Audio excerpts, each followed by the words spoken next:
अच्छे से होंगे। आज मैं एक नया टॉपिक लेकर आई हूँ जिसको कहते हैं अलजेब्रिक मेथड गेम थ्योरी में।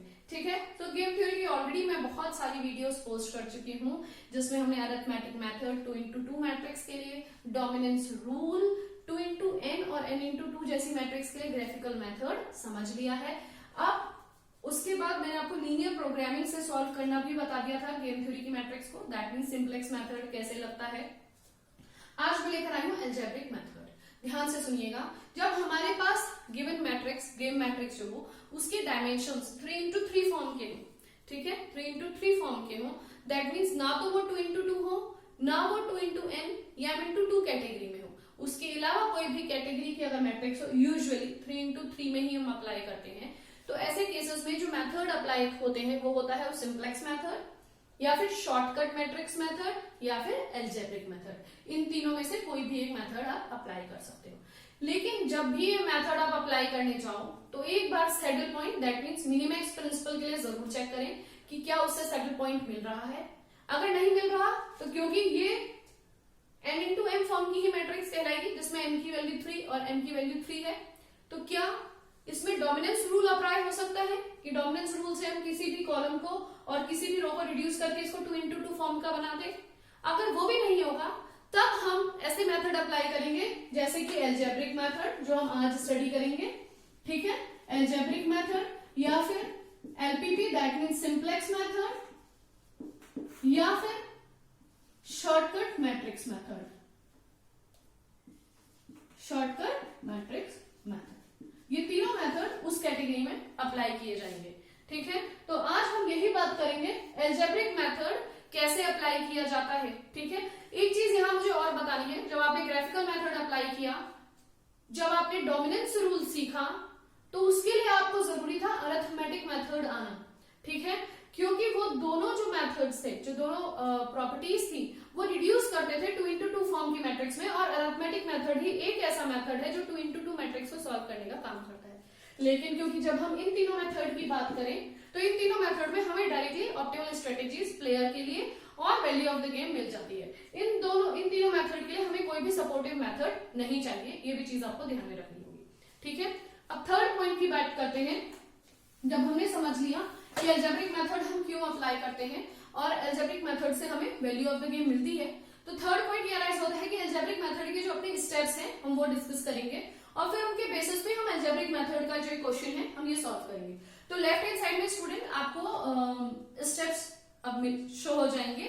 ठीक है, आप उनको लिख भी सकते हैं। सबसे पहले स्टेप में देखिए यहाँ पे दिया गया है कि आपको सैडल पॉइंट के लिए चेक करना है, तो हम भी इसको साथ साथ देखते जाते हैं और करते जाते हैं। Step number 1 to check for saddle point. Check करते हैं, रो में से मिनिमम वैल्यू निकालिए तो वैल्यू आ जाएगी -1, फिर इसमें से मिनिमम वैल्यू -1, फिर इसमें से वैल्यू -1। कॉलम में से मैक्सिमम वैल्यू फाइंड करिए 1, सेकंड में से 2, थर्ड में से 3। तो आप देख सकते हो जब इन कॉलम में से मिनिमम वैल्यू लोगे, गिवन मैक्सिमम वैल्यू में से मिनिमम वैल्यू निकालोगे तो आएगा 1, यहाँ पे इन वैल्यू में से मैक्सिमम वैल्यू ऑब्टेन करोगे तो -1। सैडल पॉइंट नहीं है, तो हमारे पास क्वेश्चन में नो सैडल पॉइंट है। ठीक है, इसका मतलब अब हम चेक करते हैं क्या इसमें डोमिनेंस रूल अप्लाई होगा। कोई मैट्रिक्स, ये मैट्रिक्स क्या रिड्यूसिबल फॉर्म में है, सो यहाँ पे मैं लिख देती हूँ स्टेप 1 में नो सैडल पॉइंट। ठीक है, अब step number 2 check for dominance rule कि डोमिनेंस प्रॉपर्टीज में अप्लाई हो रही है। तो आप देखोगे अगर आपने डोमिनेंस रूल पढ़ा हो, नहीं है तो वीडियो का लिंक डिस्क्रिप्शन बॉक्स में है, आप एक बार डोमिनेंस रूल की प्रॉपर्टी जरूर स्टडी करिए। ओके, उस पर मैंने पूरी वीडियो बनाई है बहुत अच्छी, तो आप उसमें से अगर आप देखेंगे डोमिनेंस रूल की प्रॉपर्टी से, तो यहाँ पे डोमिनेंस रूल भी एप्लीकेबल नहीं है, तो no dominance property. Okay, dominance property भी यहाँ सेटिस्फाई नहीं हो रही है। स्टेप नंबर 3, स्टेप नंबर 3 में ये है कि जो अलजेब्रिक मेथड है अब हम वो अप्लाई करना शुरू करते हैं। ठीक है, क्योंकि क्वेश्चन में हमें क्या दिया गया है, देखिए, find the value and the optimal strategy for the 2 players of rectangular game whose pair of matrix is given. तो हमें यहाँ पे value of the game and optimal strategies find करनी है इस गिवन मैट्रिक्स के लिए। क्योंकि हम ये सॉल्व करने जा रहे हैं अलजेब्रिक मेथड से, तो हम अलजेब्रिक मेथड का फर्स्ट स्टेप अप्लाई करेंगे। अलजेब्रिक मेथड क्या करता है ना, अलजेब्रिक मेथड इक्वेशंस फॉर्म करता है प्लेयर के लिए, ठीक है, प्लेयर ए के लिए और प्लेयर बी के लिए इक्वेशंस फॉर्म करेगा, जिसको बहुत सारे ऑथर्स ने रिलेशन वर्ड भी लिखा हुआ है, ठीक है। It will form a relation for players with respect of different strategies. तो अब आपको क्या करना है, सबसे पहले to form equations for player A and player B. किस तरीके से देखेगा, ध्यान से देखिए, यहाँ पे 3 स्ट्रेटेजी जी है प्लेयर ए के लिए, 1 2 3। इसको मैं दिखा देती हूँ x1 से, इसको x2 से, इसको x3 से। ऐसे ही प्लेयर बी के लिए मैं इसको दिखा देती हूँ y1 से, y2 से और y3 से, ठीक है। तो मैं यहाँ पे लिखने जा रही हूँ इक्वेशंस, या इसको रिलेशंस भी कहा जाता है, relations for player A. Player ए के लिए क्या इक्वेशंस बनेंगी आप देख सकते हो। सो x1 minus 1 x2 minus 1 x3। सो x1 minus 1 x2 minus 1 x3, ठीक है। क्योंकि value of the game he final answer होता है ऑप्टिमल स्ट्रेटेजी की हेल्प से, तो इसलिए इसे इक्वल टू v लिख दिया जाएगा। इसी तरीके से दूसरी देखिए, यहाँ पे minus 1 x1 minus 1 x2 plus 2 x3 is equals to v। फिर तीसरा देखिएगा ये वाला, minus 1 x1 plus 3 x2 minus 1 x3 is equals to v। जब ये इक्वेशन लिख दी है तो फोर्थ इसमें एक और इक्वेशन आएगी जो कहलाती है स्टेप नंबर 4, जिसको मैं कहती हूं that is the sum of game. Okay, sum of game, the probability of sum of game. तो उसको हम इस तरीके से दिखाते हैं, the sum of strategies will give you the probability value. Probability value आपकी मैक्सिमम 1 होती है, तो ये आपकी चौथी इक्वेशन बन जाएगी। जो है तो आप स्टेप 4 यहां से हटा दीजिएगा, ठीक है। लेकिन यहाँ पे लेफ्ट हैंड साइड में जो आपको डिस्प्ले हो रहा है स्टेप, उसमें स्टेप नंबर 4 है कि आपको एक इक्वेशन बनानी है सम ऑफ स्ट्रेटेजी की, ठीक है। तो वो इसी के साथ लिख दीजिएगा एंड। ये 4 आपको मिल गई है वैल्यूज। सो ये 1 है, ये 2 है, ये 3 है, ये 4 है। इसी तरीके से अब स्टेप नंबर 4 इक्वेशंस बनाते हैं फॉर प्लेयर बी, ठीक है। अब यहाँ पे आ जाइए, y1 y2 y3। So 1 y1 minus 1 y2 minus 1 y3 is equal to v. Next वाली minus 1 y1 minus 1 y2 plus y3 minus 1 y1 minus 1 y2 plus 3 y3 equal to v.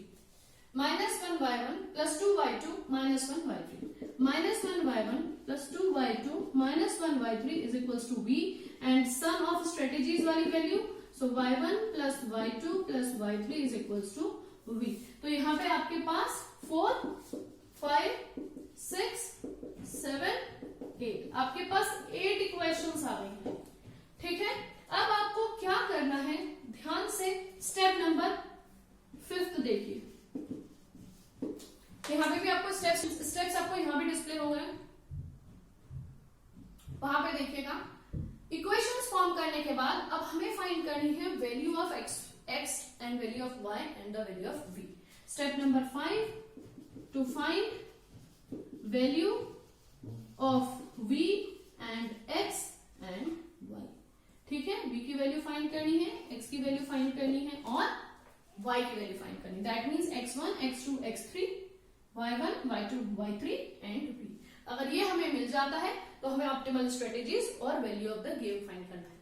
तो कहने का मतलब अलजेब्रिक मेथड है तो सिर्फ equation ही form होंगी, उन इक्वेशंस को साइमल्टेनियसली सॉल्व करना है, ऑप्टिमल स्ट्रेटेजी और वैल्यू ऑफ द गेम मिल जाएगा। बहुत आसान मेथड है, ऐसा कुछ नहीं है।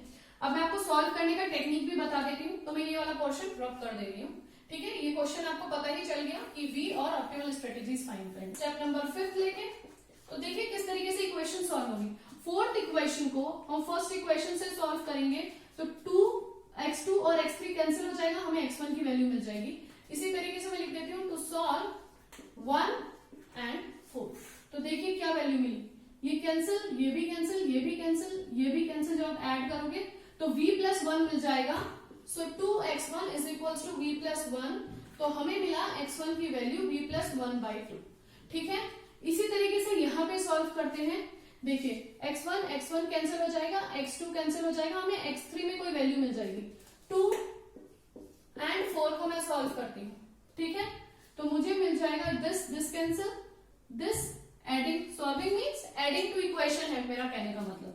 तो ये और ये कैंसिल हो जाएगा, ये और ये कैंसिल हो जाएगा, तो 2 + 1 3x3 is equals to v + 1 मिल जाएगा, जिसको आप लिख सकते हो x3 is equals to v + 1/3। ठीक है, इसी तरीके से x2 भी निकालते हैं। देखिए इन दोनों को सॉल्व करते हैं, ऐड करते हैं, ये कैंसिल, यहाँ ये कैंसिल, तो मिल जाएगा 3 + 1 4x2, तो मैंने थर्ड एंड फोर्थ को ऐड किया है। ठीक है, 4x2 is equals to v + 1। x2 की वैल्यू क्या हो जाएगी, v + 1/4, तो x1 x2 x3 आपको मिल गया, यहाँ पे पुट कर दीजिए। सो यहाँ पे पुटिंग इन 4, सो यहाँ पे आप लिखोगे v + 1/2, v + 1/4, v + 1/3 is equals to 1। LCM ले लीजिएगा, 4 3 = 12, 2 6 जा v + 1 + 4 3 जा v + 1 + 3 6 जा v + 1 इज इक्वल्स टू 1। आपको v की वैल्यू यहां से ऑब्टेन हो जाएगी, यहां 4 कर लीजिएगा। ठीक है, तो v की वैल्यू आपको ऑब्टेन हो जाएगी -1/3। ठीक है, ये आपको आ गई v की वैल्यू, आपके पास आ गई, तो आप x1 की वैल्यू ऑब्टेन कर सकते हो, v + 1/2 -1/13 + 1/2। देखिए क्या बन जाएगा, -1 + 13/13 × 1/2, तो ये बन जाएगा 1/2 × 12/13। सो 6/13 आपकी वैल्यू आ गई x1 की। इसी तरीके से x2 की वैल्यू भी आप फाइंड कर सकते हो, यहाँ से x3 की वैल्यू भी आप फाइंड कर सकते हो, 3/13, x3 की वैल्यू है 4/13। ठीक है स्टूडेंट्स, इसी तरीके से आई होप आपको आ गया होगा। प्लेयर ए के लिए ऑप्टिमल स्ट्रेटेजीज भी आ गई, वैल्यू ऑफ द गेम भी आ गई। इसी तरीके से y की वैल्यू भी फाइंड कर सकते हो।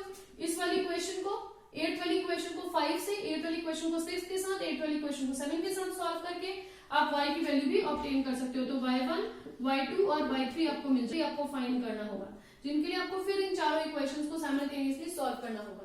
ठीक है, मैंने आपको एक x के रिस्पेक्ट में बता दिया है, y की वैल्यूज मैं लिख दे रही हूँ।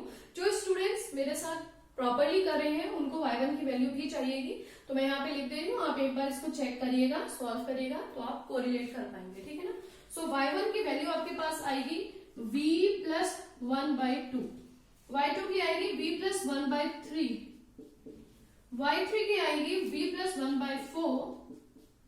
जब आप ये सॉल्व करोगे y1 + y2 y3 की वैल्यू आप इक्वेशन नंबर 8 पे पुट करोगे, तो v की वैल्यू जो आपको ऑब्टेन होगी वो होगी -1/13। अब v की वैल्यू जब इसमें पुट करेंगे तो आपको आंसर मिलेगा 6/13, फिर यहाँ पे आपको मिल जाएगा 4/13 और यहाँ पे आपको मिल जाएगा 3/13। ठीक है स्टूडेंट्स, तो ये y के रिस्पेक्ट में वैल्यू आ गई और x के रिस्पेक्ट में सारी वैल्यूज आ गई। इस पोर्शन को रब कर देती हूँ। हमारा स्टेप नंबर 5, तो स्टेप नंबर 6 आएगा प्लेयर ए के लिए ऑप्टिमल स्ट्रेटेजीज।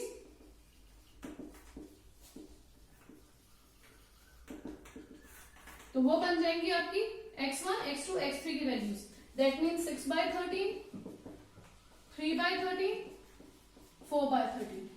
प्लेयर बी के लिए ऑप्टिमल स्ट्रेटेजीज यहां से आएंगी 6/13, 4/13 और 3/13। वैल्यू ऑफ द गेम की वैल्यू है -1/13 प्लेयर ए के। प्लेयर बी के लिए वैल्यू ऑफ द गेम बन जाएगी 1/13। निगेटिव था तो ये साइन हटा दीजिएगा।